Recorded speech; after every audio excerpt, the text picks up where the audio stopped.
2 Pedro, capítulo 1, verso 3, a Bíblia diz assim: visto como, pelo seu divino poder, nos têm sido doadas todas as coisas que conduzem à vida e à piedade, pelo conhecimento completo daquele que nos chamou para a sua própria glória e virtude. Nos têm sido doadas todas as coisas. Por que a Bíblia diz doadas todas as coisas?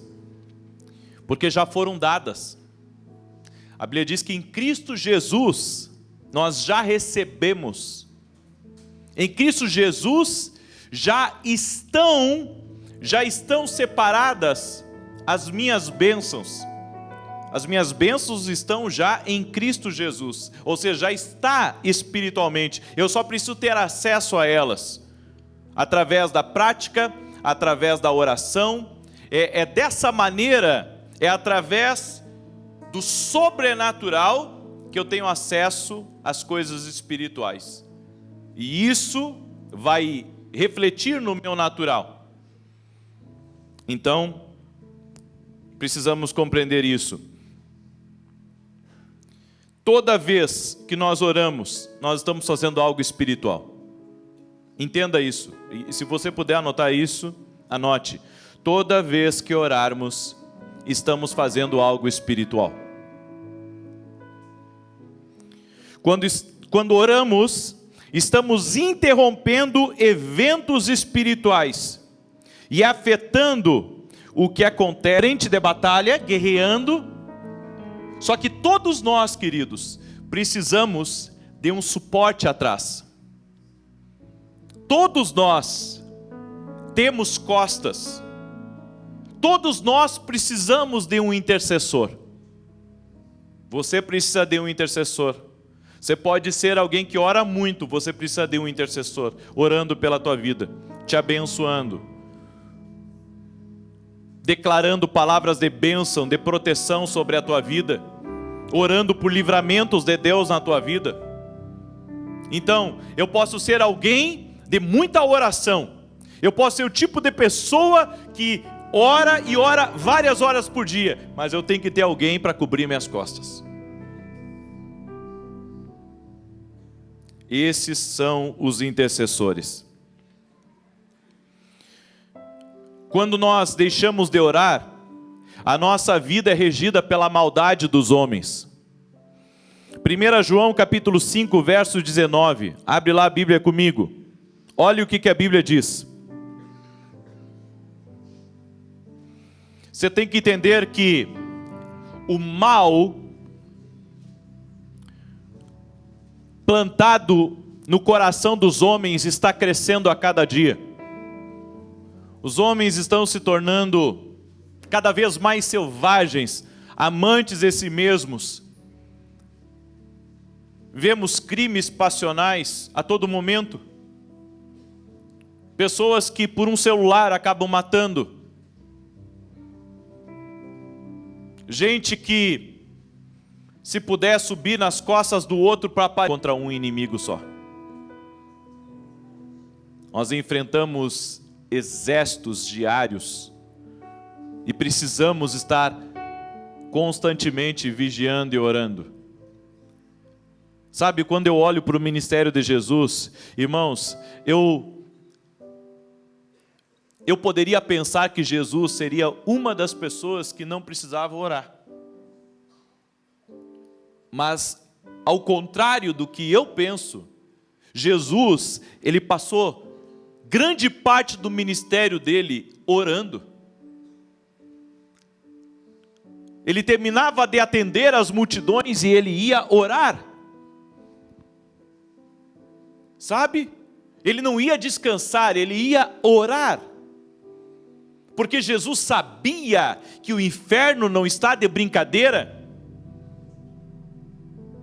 Queridos, Jesus só cumpriu o seu propósito porque ele se manteve em conexão com o Pai, porque ele veio aqui como homem e ele precisava do poder de Deus para governar todas as coisas ao seu redor, para que ele pudesse chegar ao cumprimento, ao ápice da sua obediência. 1 João 5,19, a Bíblia diz: sabemos disso, o mundo inteiro jaz no... Você já deve ter ouvido, a vontade do homem é a vontade de Deus. Não, isso está errado. Eu já vi pastores dizendo isso: o que eu decidi, Deus vai aprovar. A vontade do homem não é a vontade de Deus. Quando uma pessoa não ora, a maldade domina ela. Quando uma pessoa não ora, ela se torna má, com desejos inescrupulosos, com ideias ruins, a maldade. Esses dias eu vi algo assim, aterrorizador. Eu vi um homem, aonde confiavam nele como um homem de Deus, e ele acabou adulterando com outra mulher, e a gente ouviu os gritos do marido dela dizendo: como é que você me traiu? Como é que você fez uma coisa dessas? Você é um homem de Deus, como é que você fez isso? O homem que não ora, a maldade entra nele. Ele pode ser o homem do altar, ele pode ser o homem que prega bem, ele pode ser o homem que canta bem, ele pode ter um tremendo ministério. Se não ora, a maldade vai entrar. E quando a maldade entra no coração de uma mulher ou no coração de um homem, coisas terríveis começam a acontecer. Quando a maldade entra numa criança, aquela criança, ela passa a fazer tantos joguinhos diabólicos dentro de casa, porque essa é a influência do governo dos homens, da maldade dos homens, do próprio pecado no coração do homem. Entenda, a oração vai te alinhar sempre. A oração vai manter o teu coração em Deus. É a oração que vai manter você humilde, é a oração que vai manter você dependente, é a oração que vai manter a tua vida no altar de Deus. Eu não acredito num intercessor que não ora. Sabe, eu não acredito num intercessor que está sempre procurando uma picuinha dentro da igreja para brigar. Eu não consigo acreditar nesse tipo de intercessor. Porque o verdadeiro intercessor, ele está conectado tanto aos assuntos do Pai, que ele não se importa com algumas coisas. Teu coração tem que estar conectado em oração. A Bíblia diz em Eclesiastes capítulo 4, verso 4. Eclesiastes 4:4. Vá lá comigo. Eclesiastes 4:4, a Bíblia diz assim: então vi que todo trabalho e toda destreza em obras provém da inveja do homem contra o seu próximo. Também isto é vaidade e correr atrás do vento. Não importa o bem que você fizer, há sempre pessoas que vão odiá-lo e vão invejá-lo. Porque essa é a maldade dos homens. Mas é a oração que vai proteger você dessa maldade contra a tua vida. Muitas vezes Deus não vai impedir que alguém fale mal de você. Deus não vai impedir que alguém tente algo contra você. Mas Ele vai lhe guardar para que aquilo não venha lhe derrubar. A inveja humana, os medos, a maldade, as traições, os conflitos, só podem ser contidos pelo poder da intercessão. É por isso que o curso dos acontecimentos do mundo é motivado pela maldade dos homens. Guerras, jogos de poder, corrupção. Tudo isso, gente, é o mal que há no ser humano. Só que tem um detalhe muito importante: o homem só vai até aonde vai a tua oração.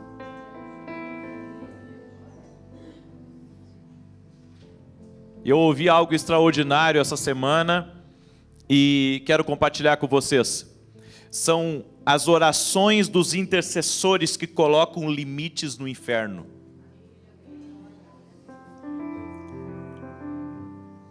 É por isso que, se nós queremos avançar contra aquilo que estamos aborrecendo, nós precisamos orar mais. Estamos vivendo em um momento histórico. Jesus, ele está às portas para voltar, mas não sabemos se vai ser na nossa geração, na geração dos nossos filhos ou dos nossos netos. Uma coisa eu sei, que as orações, elas podem mudar geografias, elas podem mudar regiões e elas podem mudar um povo.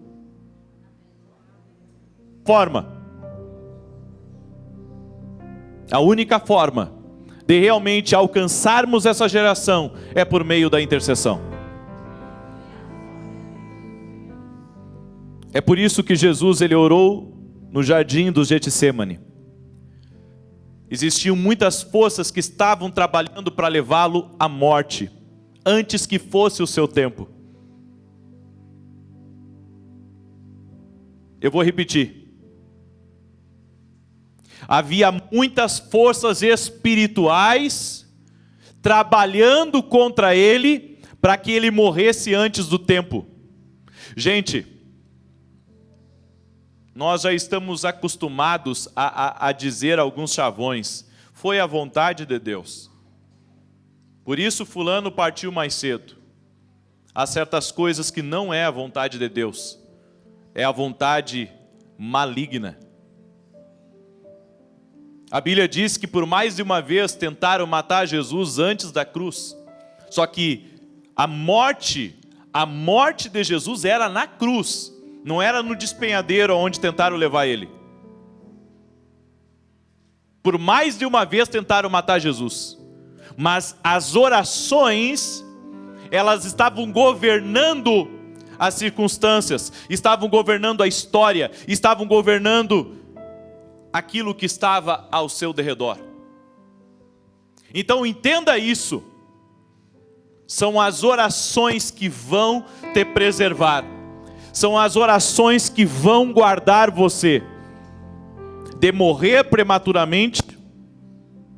São as orações que vão levar você ao propósito.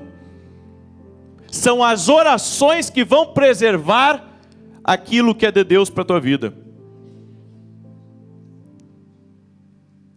Por isso, entendamos isso. Na oração sempre vamos ter o discernimento.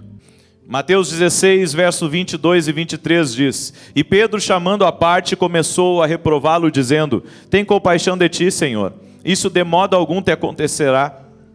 Mas Jesus, voltando-se, disse a Pedro: Arreda, Satanás, tu és para mim pedra de tropeço, porque não cogitas das coisas de Deus, e sim das dos homens.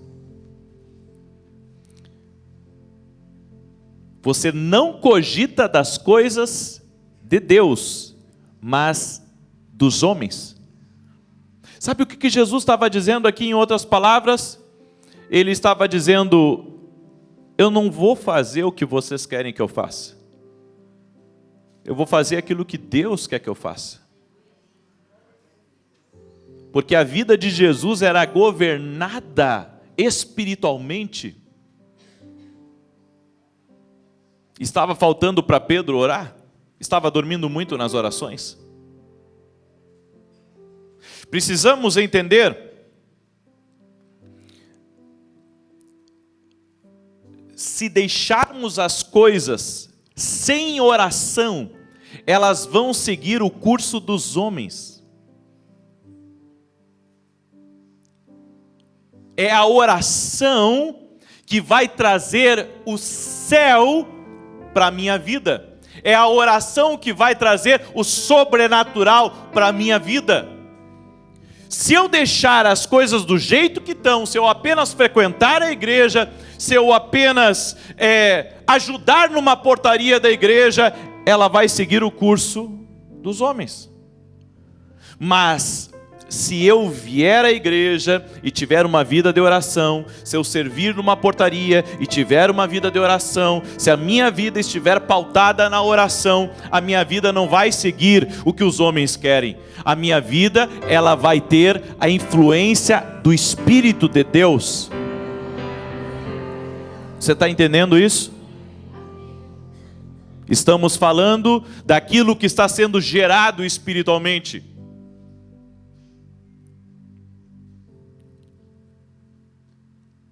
Quando nós oramos, nós estamos gerando. Toda vez que você ora, você está gerando. Então imagine um ventre espiritual. Um ventre espiritual. Você ora, você está alimentando esse ventre.